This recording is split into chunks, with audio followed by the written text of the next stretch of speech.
This is the Asia Area Report of the Church of Jesus Christ of Latter-day Saints, April 2026. Coming up, the Asia area welcomes visits from global church leaders and the internationally renowned Brigham Young University Ballroom Dance Company. A provincial heart centre is donated. The first church education fair is held, and giving machines are launched in Southeast Asia. But first, groundbreaking takes place for the Singapore Temple.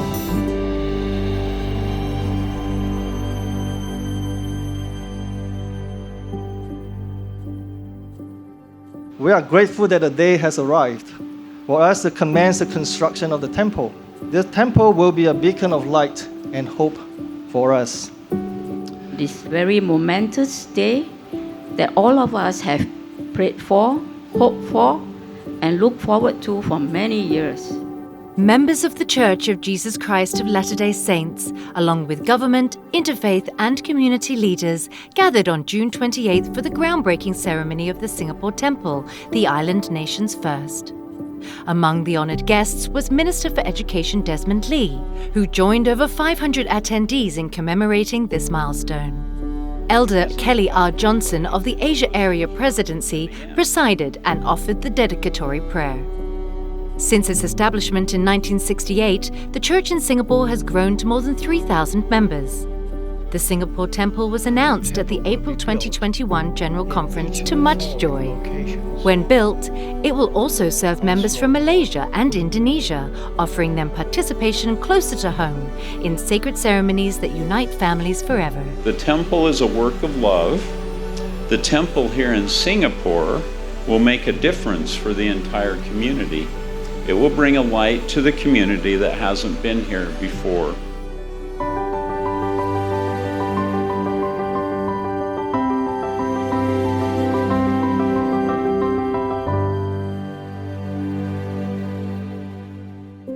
Elder Quentin L. Cook's February visit to the Asia area brought a renewal of love and wisdom to the saints he ministered to in Cambodia, Malaysia, and Taiwan.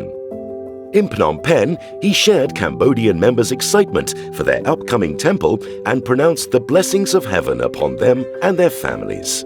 Elder Cook was especially touched by the large choir of young single adults who sang at a members' conference. They were part of the 17,000 members of the church in Cambodia, which celebrated its 30th anniversary in 2024. They looked good and they felt good. And I had this feeling that while it has a history of not as long as some of the other areas, that the future is very bright. I came away with feelings that marvelous things were going to happen there, and I can hardly wait to see the temple be finished. Elder and Sister Cook next traveled to Taiwan and Malaysia, where they ministered to members and missionaries, grounding them on simple principles of building Zion, being an example, and focusing on temple principles and covenants. I see in the people I met with a commitment to the gospel of Jesus Christ, and that's what I'm most pleased about. On May 29th, President Susan H. Porter from the Primary General Presidency visited the National Pediatric Hospital and National Maternal and Child Health Center in Phnom Penh, Cambodia. President Porter toured the institutions and saw the impact of the church's support. Visiting those hospitals was a profound experience. We could feel their sincere gratitude for the help of the church because of our love for God and His children. We have different religions, but we have the same goal, is to help the people in need. As part of the primary's initiative to organize annual service projects, President Porter brought a special delivery for 200 patients in the hospital from local primary children. I want to help them feel good in the hospital, like they feel at home. When we are helping the kid in the hospital, God help us too. President Porter also ministered to members and leaders of all ages. She taught them to turn again to prayer, service, the temple, and God's love and promises to them. เราได้มานั่งฟังคนที่เรามักเป็นคนนี้ที่เราแบบมักหลายเพราะว่ามันก็ตรงกับเราอีก From Thailand to Laos to Cambodia to Taiwan, I just felt so much love and joy around the saints. When we're serving others, we feel more energy and joy.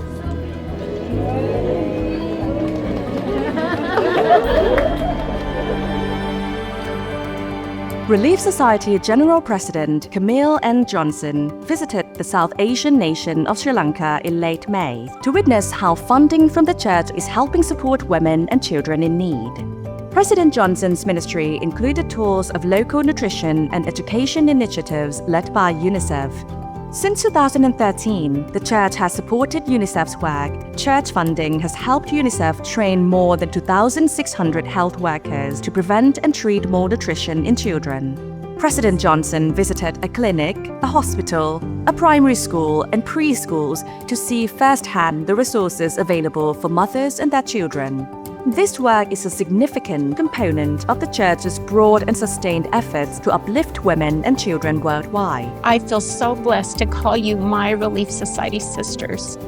President Johnson, who leads the Church's nearly 8 million women, then continued her journey to see how the global initiative on women and children is working. With thousands of children screened and nutrition improving, she saw women eagerly being trained and sharing it with other women in their community.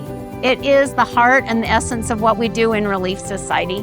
This program itself a lot, especially for the mothers. In Nepal, President Johnson met humanitarian organizations the church collaborates with and visited members of the country's only branch. In Thailand and Indonesia, she joined hundreds of women gathered for each country's first women's conference, and in Jakarta, helped donate food and supplies for residents impacted by natural disasters. I realized more than before how important the women's role in the church is. Thank you. I received a confirmation that we all can be a conduit for which the Lord can provide the relief for other people. President Johnson also met with Indonesian faith and government leaders to discuss efforts to improve childhood nutrition. We found the most vulnerable to know that we were there where those mothers don't have access to resources and education, and providing them with both of those things. And our members should know that the sacrifices they're making to contribute to bless the lives of their brothers and sisters all over the world, they're finding their way to the most vulnerable.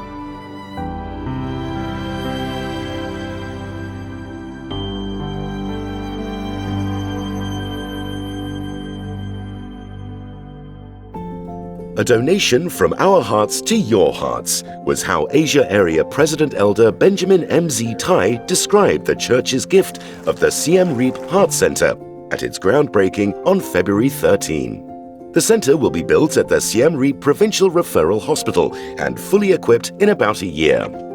Siem Reap Deputy Governor, His Excellency D. Rado, thanked the church for its contribution, which will strengthen the provincial hospital and benefit patients from a wide region. By reducing travel time to Phnom Penh by several hours for cardiac emergencies, it will also save lives of Cambodians and visitors to the north. The donation was first announced in January 2024 by Elder Dale G. Renland of the Quorum of the 12 Apostles during a landmark visit with Cambodian Prime Minister Hun Manet. The Heart Center is the church's largest humanitarian project in Cambodia to date. We've been a part of this community for almost 20 years now, and we have a divine mandate to love God through loving our fellow men. This is one way that we look to give back. On April 30th, the esteemed Brigham Young University Ballroom Dance Company performed for the King and Queen of Thailand in honor of His Majesty's 72nd Jubilee. Elder Kelly R. Johnson from the Asia Area Presidency and BYU Vice President Steve Hafen welcomed the royal couple and helped receive tokens presented by the King. The company gave the performance of a lifetime, sharing the stage with traditional Thai dancers. When he was leaving and he was smiling at us, and just to understand that it was an honor to even see the King smile. I'll never forget the looks on everyone's faces around, whether they were from Thailand or foreigners like us. Having that unity with the cultural dancers and demonstrating that to the King was memorable because it shows that we all love and respect each other even though we're from different countries and come from different backgrounds. The company also danced in benefit of the Thai Red Cross Society and appeared on the Thai Public Broadcasting Service in Bangkok. They crossed over to Cambodia and Vietnam in May, performing there for the first time. In Phnom Penh, they danced for government ministers and members of the Cambodian royal family. Cambodian cultural dancers and Dance Sport Federation youths opened the show, following a cultural exchange held the night before. In Siem Reap, they lit up the local church hall, showcasing ballroom dance to members who had never seen it before. In Vietnam, their show mesmerized dignitaries and members of the public alike. Some audience members found themselves moved to tears by feelings expressed through the full-time students dancing. Their Southeast Asia tour presented 9 shows, 6 outreach workshops, and 3 service projects, touching almost 8,000 people with their divine gift of dance.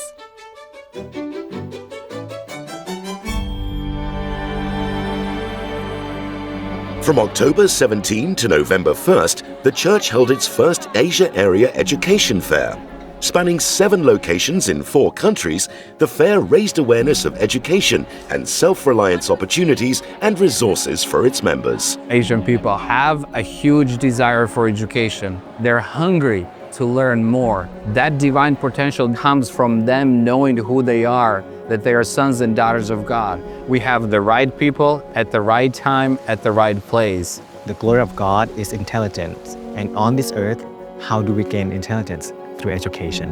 The fair brought together representatives from Brigham Young University, Hawaii, BYU Pathway Worldwide, and the church's seminaries and institutes and welfare and self-reliance programs, connecting them with over 1,000 local members of all ages and interests. A sense of hope, inspiration, and purpose permeated the events as real possibilities unfolded in pursuit of the glory of God. The church have invested a lot in education. It will change generation and generation to a better life. I see the Lord's hands because He can give education to people. At this time, it's probably the most important time.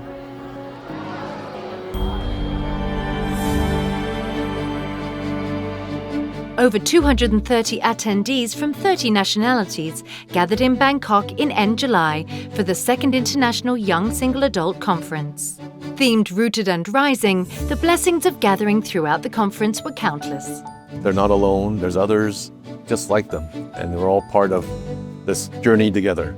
The spiritual highlight of the conference was visiting the Bangkok, Thailand temple, some for the first time. 12 participants took the chance to receive their personal endowments. Church patriarchs also gave patriarchal blessings to YSAs who could not obtain one back home. When I took the endowment, I have the feeling that whatever I suffered till now, it was okay if I have the opportunity to be here today.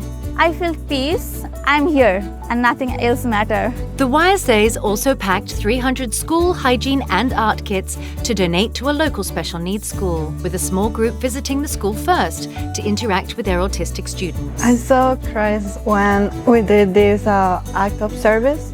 The fact of us coming here and sharing with them and having a good moment together was something like to follow the example of Jesus Christ. Overlapping in Thailand, the International for the Strength of Youth Conference drew almost 140 youths from 15 nationalities, many being repeat participants. FSY, organized by the church, aims to spiritually strengthen and empower young members aged 14 to 18 through a transformative 5-day event. It seeks to help youths build faith in Jesus Christ, cultivate friendships, and engage in meaningful, wholesome activities to discover, plan, act, reflect, and grow. I absolutely love FSY. Where I live, there's not very many youth, so to be able to come to a foreign country and to meet so many youth from all over the world with so many different backgrounds is such a special experience. The 2025 worldwide theme was Look Unto Christ, with a focus to help youths develop a personal relationship with their Savior. At the conference, youths also learned the importance of temples, how to prepare for a mission, receive personal revelation, ask gospel questions, and know where to find answers. The youths also volunteered to serve young beneficiaries from the Mercy Center in Bangkok, showing a Christ-like spirit that extended to their special sacrament meeting.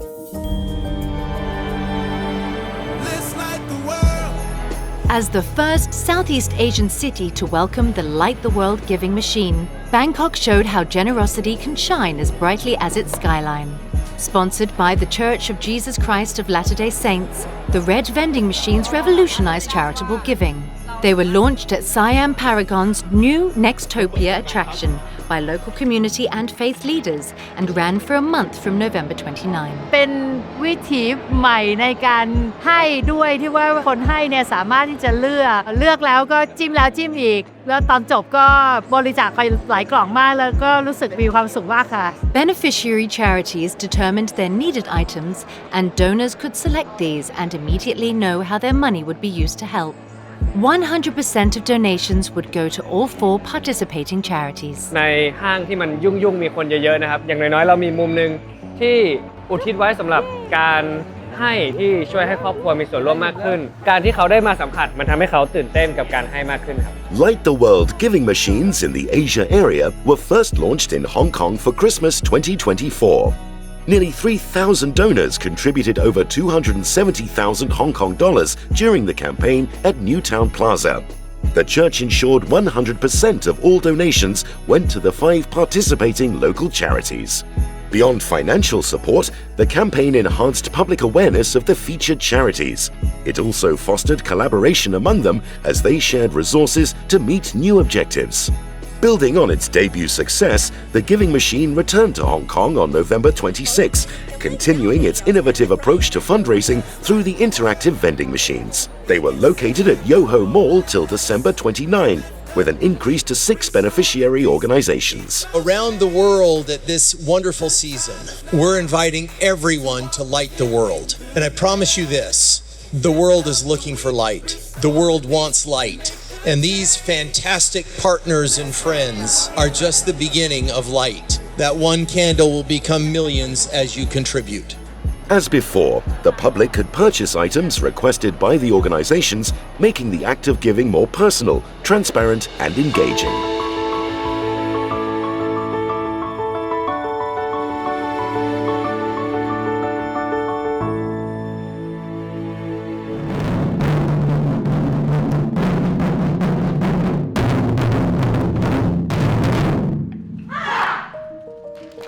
The Church of Jesus Christ of Latter-day Saints in Taiwan organizes its annual Community Awards ceremony to pay tribute to unsung heroes who devote themselves to bless society and promote positive social values. 2025 marked the 8th edition of the awards and was hosted by its Taipei West stake on October 18. The award recipients were a neighborhood chief serving the community for over 40 years, a businessman donating rehabilitation buses across Taiwan, a doctor providing traditional Chinese medicine for crisis victims, and an advocate for youth sports education who helped over 300 disadvantaged children.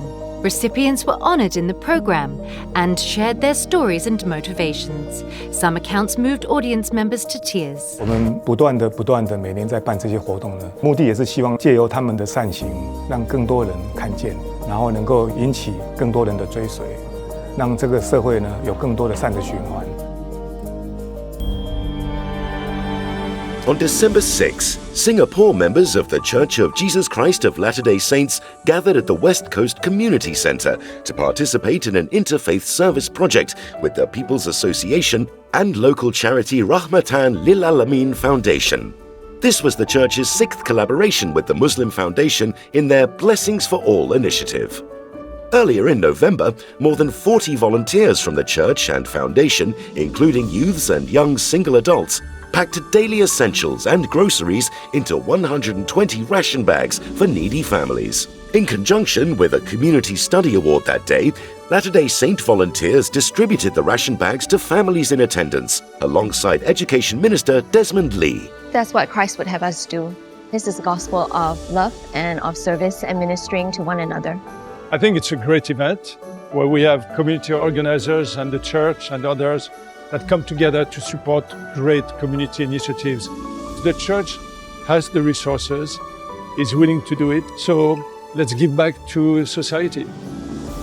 That evening, church members in neighbouring Malaysia performed a Christmas nativity pageant. It was held in conjunction with the Light the World global campaign to celebrate the birth of Jesus Christ and his light through service. Around 100 members from 10 ethnicities formed the pageant's diverse volunteer cast and crew. The Kuala Lumpur District Centre filled with over 300 members, attending with family, friends and special guests from other faiths. こういった機会を与えてもらえるのが初めてだったので、もう最初からすごく感動しました。For the second year, child beneficiaries from the Pure Life Society were invited to participate in the Christmas event. They sang and performed at the start of the program and later received gifts donated by the church. We want to show that this is the Christmas spirit that we want to give to everybody. So we hope that tonight everyone has captured that feeling of the reverence and the love that the Savior has given us. This has been the Asia Area Report for the Church of Jesus Christ of Latter-day Saints, April 2026. To watch the World Report online and watch full-length versions of these stories, subscribe to the Church Newsroom YouTube channel or visit newsroom.churchofjesuschrist.org.